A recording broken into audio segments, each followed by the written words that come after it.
Assalamualaikum warahmatullahi wabarakatuh. My name is Rizky Anugra Putri from 5 APA. In this change, I would like to explain about giving and receiving feedback. First, how to giving effective feedback. Concentrate on the behavior, not the person. Balance the content. Be specific. Be realistic. Own the feedback, be timely, and offer continuing support. And I will explain it one by one. Concentrate on the behavior, not the person. One strategy is to open by stating the behavior in question, then describing how you feel about it, and ending with what you want.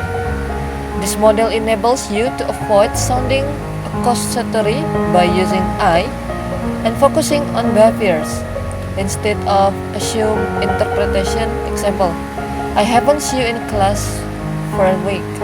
I'm worried that you are missing important information. Can we meet soon to discuss it? Instead of, you obviously don't care about this course. Next, balance the content. Use the sandwich approach. Begin with providing comments on specific strengths. This provides reinforcement and identifies the things the recipient should keep doing. Then identify specific areas of improvement and ways to keep change.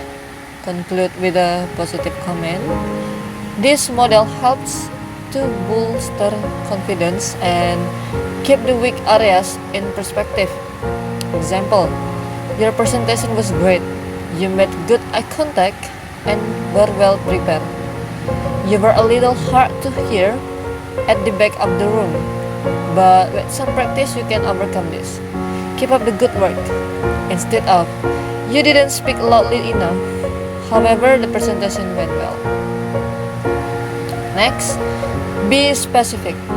Avoid general comments that may be of limited use to the receiver. Try to include example to illustrate your statement. As well, offering alternative rather than just giving advice allows the receiver to decide what to do with your feedback. Next, be realistic. Feedback should focus on what can be changed. It is useless and frustrating for recipients to get comments on something over which they have no control. Also, remember to avoid using the words always and never. People's behavior is rarely that consistent. Next, own the feedback. When offering evaluate comments, use the pronoun I rather than they or one, which would imply that your opinion is universally agreed on. Remember that feedback is merely your opinion. Next, be timely. Seek an appropriate time to communicate your feedback. Being prompt is a key since feedback loses its impact if delayed too long. Delayed feedback can also cause feeling of guilt and resentment, and the repetition of the opportunity for improvement has passed. As well, if your feedback is primarily negative, take time to prepare what you will say or write. And the last, offer continuing support. Feedback should be a continuous process, not a one-time event. After offering feedback, make a conscious effort to follow up.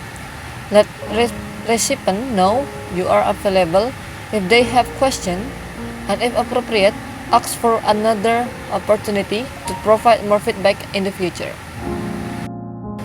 And next, how to receiving effective feedback. Listen to the feedback given. Be aware of your response. Be open. Understand the message. Reflect and decide what to do. And last, follow up. I will also explain it one by one. First, listen to the feedback given. This means being receptive to new ideas and different opinions.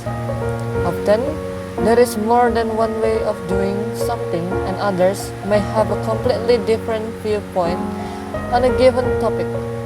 You may learn something worthwhile. You can then organize them into your introduction, your main content, and your conclusion. Make sure you do enough research to support your points. Next, be aware of your responses. Your body language and tone of your voice often speak louder than words. Try to avoid putting up barriers. If you look distracted and bored, that sends a negative message as well. Attentiveness, on the other hand, indicates that you value what someone has to say and puts both of you at ease. Next, be open. This means not interrupting. Hear the person out and listen to what they are really saying. Know what you assume they will say. You can absorb more information if you are concentrating on listening and understanding rather than being defensive and focusing on your response. Next, understand the message. Make sure you understand what is being said to you, especially before responding to the feedback. Ask questions for clarification if necessary. Listen actively by repeating key points so that you know you have interpreted the feedback correctly. In a group environment, ask for other feedback before responding. As well, when possible, be explicit as to what kind of feedback you are seeking beforehand so you are not taken by surprise. Next, reflect and decide what to do. Assess the value of the feedback, the consequence of using it or ignoring it, and then decide what to do because of it. Your response is your choice. If you disagree with the feedback, consider asking for a second opinion from someone else. And the last, follow up. There are many ways to follow up on feedback.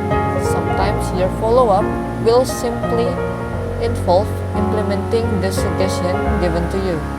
In other situations, you might want to set up another meeting to discuss the feedback or to resubmit the revised work. That's all from me. Thank you. Wassalamualaikum warahmatullahi wabarakatuh.